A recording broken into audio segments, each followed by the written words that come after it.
Bismillahirrahmanirrahim. Assalamu alaikum. Dear students, welcome to Superior Group of Colleges Learning Management System.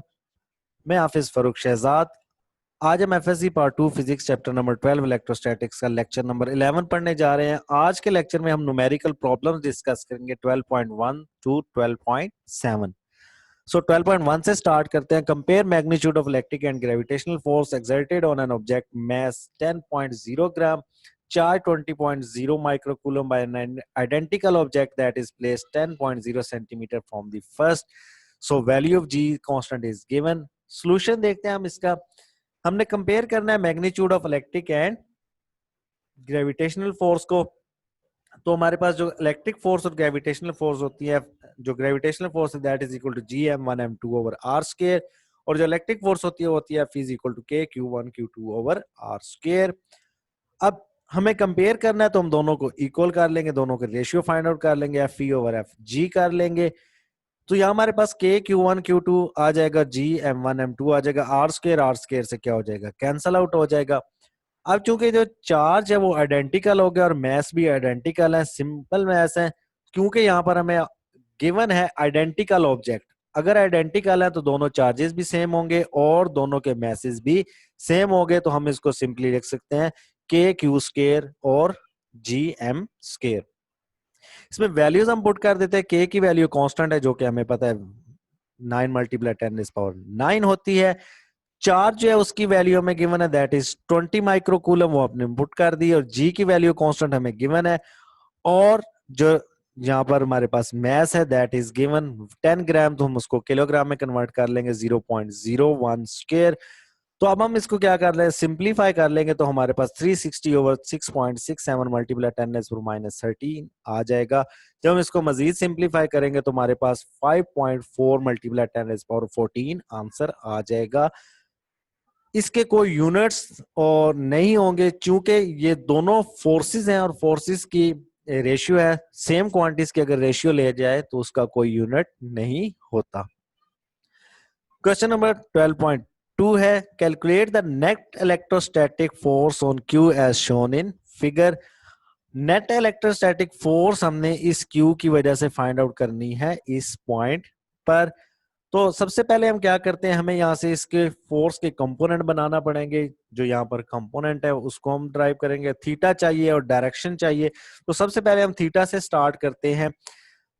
हम figure से देख सकते हैं कि दोनों जो आइडेंटिकल ट्राइंगल्स हैं उन दोनों का ये जो परपेंडिकुलर है ये दोनों का कॉमन है। एक की बेस ये है और एक की बेस ये है, और एक का हाइपोटेन्यूज ये है और दूसरा हाइपोटेन्यूज ये है।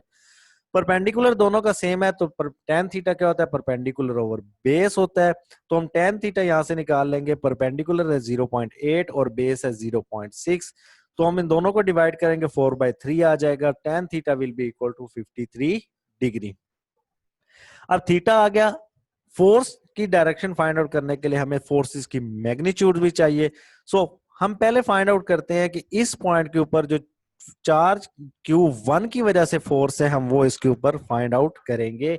सो F इज इक्वल टू के क्यू Q1, यानी कि इस और इन दोनों के दरमियान ये फोर्स कितनी होगी हम ये फाइंड आउट कर लेते हैं। के की वैल्यू कांस्टेंट हमने पुट कर दी, चार्ज जो है Q that is 4 multiply 10⁻⁴ -6 coulomb given है, माइक्रोकूलम है, और जो ये चार्ज है दैट इज 1 माइक्रोकूलम, तो ये आ जाएगा। आर डिस्टेंस कितना है यहाँ पर हमें गिवन है दैट इज 1 मीटर। तो हम जब इसको सिंप्लीफाई करेंगे तो हमारे पास आ जाएगा F1 is equal to 36 multiply 10⁻³ newton यहाँ पर आ जाएगा। अब नेक्स्ट हम फोर्स फाइंड आउट कर लेते हैं।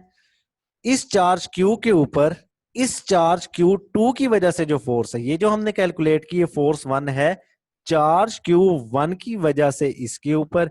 अब हम क्या मेजर करना जा रहे हैं, इस Q2 चार्ज की वजह से इस Q के ऊपर हम फोर्स मेजर करना जा रहे हैं। तो अब हमारे पास क्या हो जाएगा, जो प्रोडक्ट हो जाएगा इस Q और Q2 का प्रोडक्ट हो जाएगा। डिस्टेंस इन दोनों के दरमियान भी 1 मीटर है। तो यहां से जब हम इसको सिंप्लीफाई करेंगे तो हमारे पास आ जाएगा 36 मल्टीप्लाई 10⁻³ न्यूटन। चूंकि हम नीचे देखें तो दोनों के दोनों जो चार्जेस है उनकी मैग्नीट्यूड सेम है, तो हम देख सकते हैं फोर्सेस भी सेम आ रही हैं, लेकिन डिफरेंस क्या होगा, डायरेक्टेड टुवर्ड्स Q1, इसकी डायरेक्शन क्या होगी, Q1 की तरफ होगी।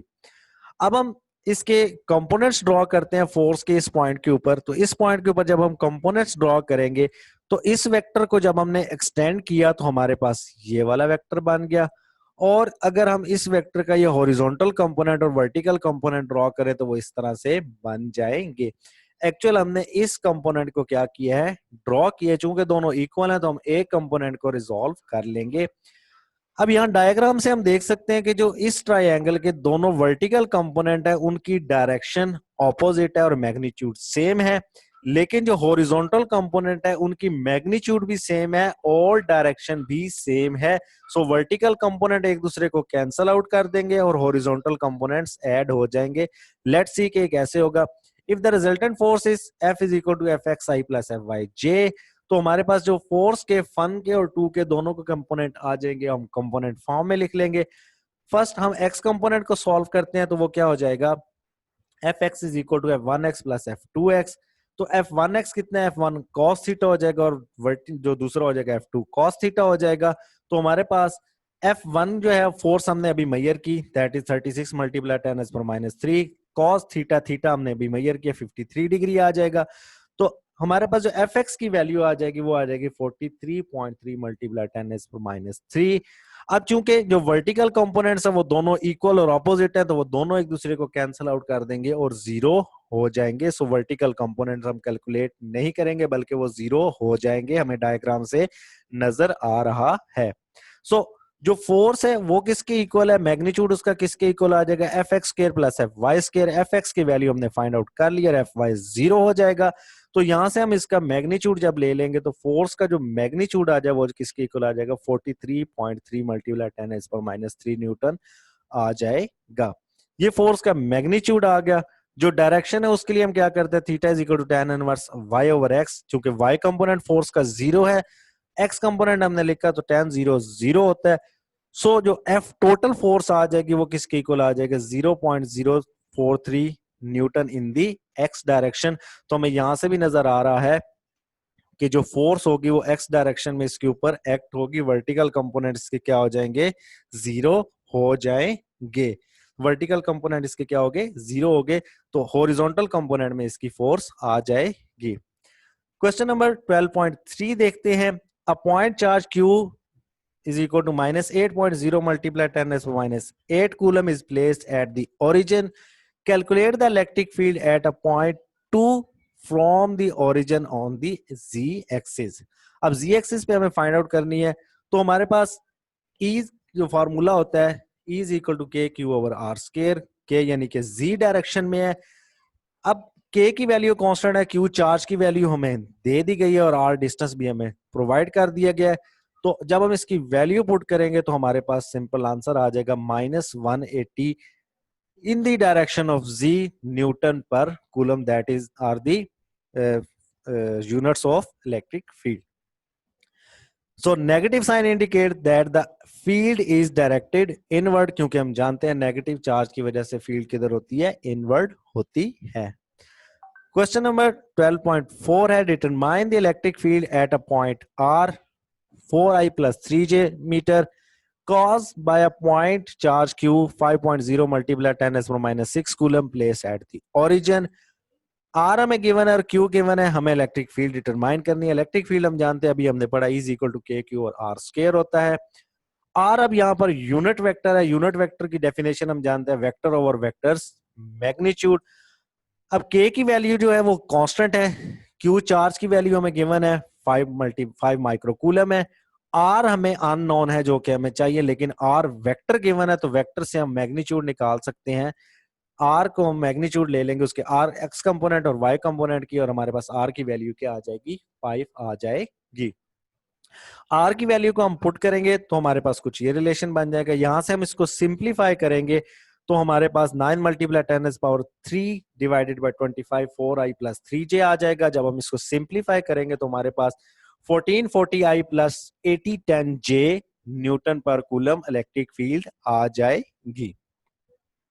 क्वेश्चन नंबर 5 है, 2 point charges Q1 -1 microcoulomb and Q2 is 4 microcoulomb are separated by a distance of 3 meter find and justify the zero field location. हमें जीरो फील्ड लोकेशन के बारे में बताना है। Q1 नेगेटिव चार्ज और Q2 पॉजिटिव चार्ज है।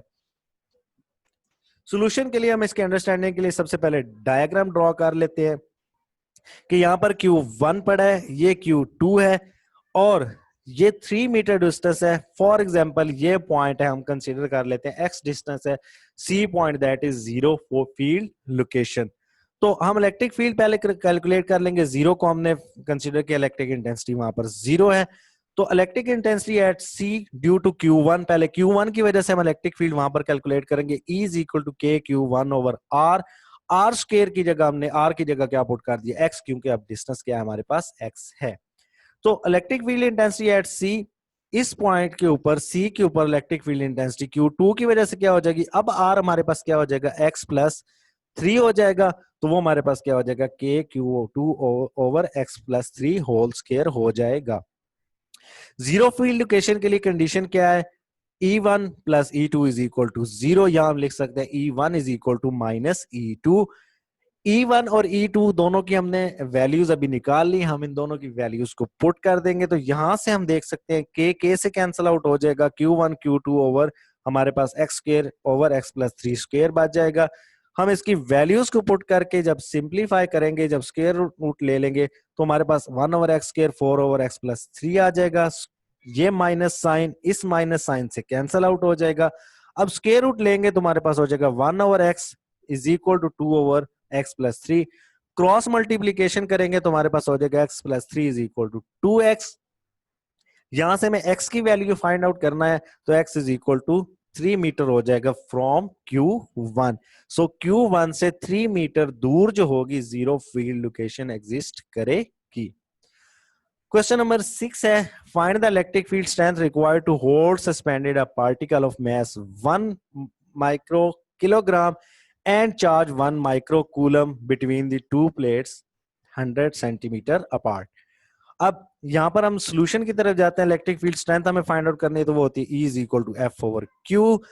अब यहां पर जो F होगा वो mg के इक्वल होगा, क्योंकि फॉल कर रहा है, मैस हमें गिवन है, g ग्रेविटेशनल एक्सेलरेशन है।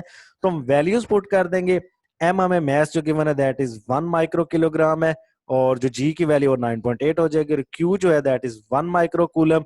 तो हमारे पास यहाँ पर E क्या आ जाएगा, that is 9.8 Newton per coulomb answer आ जाएगा।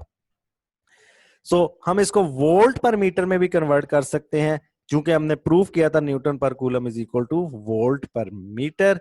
तो यहाँ हमारे पास क्या आ जाएगा, वोल्ट पर मीटर या न्यूटन पर कूलम, दोनों यूनिट्स हम यूज कर सकते हैं। 12.7 आज का लास्ट क्वेश्चन है, particle having charge of 20 electron on it fall through a potential difference of 100 volts. Calculate the energy equated by it in electrical volts. अब हमें जो एनर्जी फाइंड आउट करनी है वो फाइंड करनी है इलेक्ट्रॉन वोल्ट में फाइंड आउट करनी है। तो हमारे पास रिलेशन है E इज इक्वल टू जो QV होता है एनर्जी के लिए रिलेशन। तो Q की वैल्यू जो गिवन है वो हमें कितनी गिवन है, that is 20 electrons. 20 is the number of electron and Q is the charge of electron. तो 20 को हम मल्टीप्लाई कर देंगे चार्ज ऑफ इलेक्ट्रॉन से, और V जो पोटेंशियल है वो हमारे पास 100 वोल्ट्स गिवन है, जो कि जाउल्स में आएगा। तो 1 जाउल हम जानते हैं 1 ओवर 1.6 मल्टीप्लाई 10⁻⁻19 इलेक्ट्रॉन वोल्ट के इक्वल होता है। तो जब हम इसकी वैल्यू को इलेक्ट्रॉन वोल्ट में कन्वर्ट करने के लिए पुट करेंगे, तो यहां से सिंप्लीफाई क्या हो जाएगा, ये वाली वैल्यू इस वैल्यू से कैंसिल आउट हो जाएगी, 20 मल्टीप्लाई बाय 100 हो जाएगा। सो 2 multiply 10⁻³ electron volt energy will be save. ये था आज का लेक्चर। नेक्स्ट लेक्चर में इंशाल्लाह हम जो रिमेनिंग न्यूमेरिकल प्रॉब्लम्स हैं 12.8 से 12.13 तक वो डिस्कस करेंगे। जज़ाकल्लाह।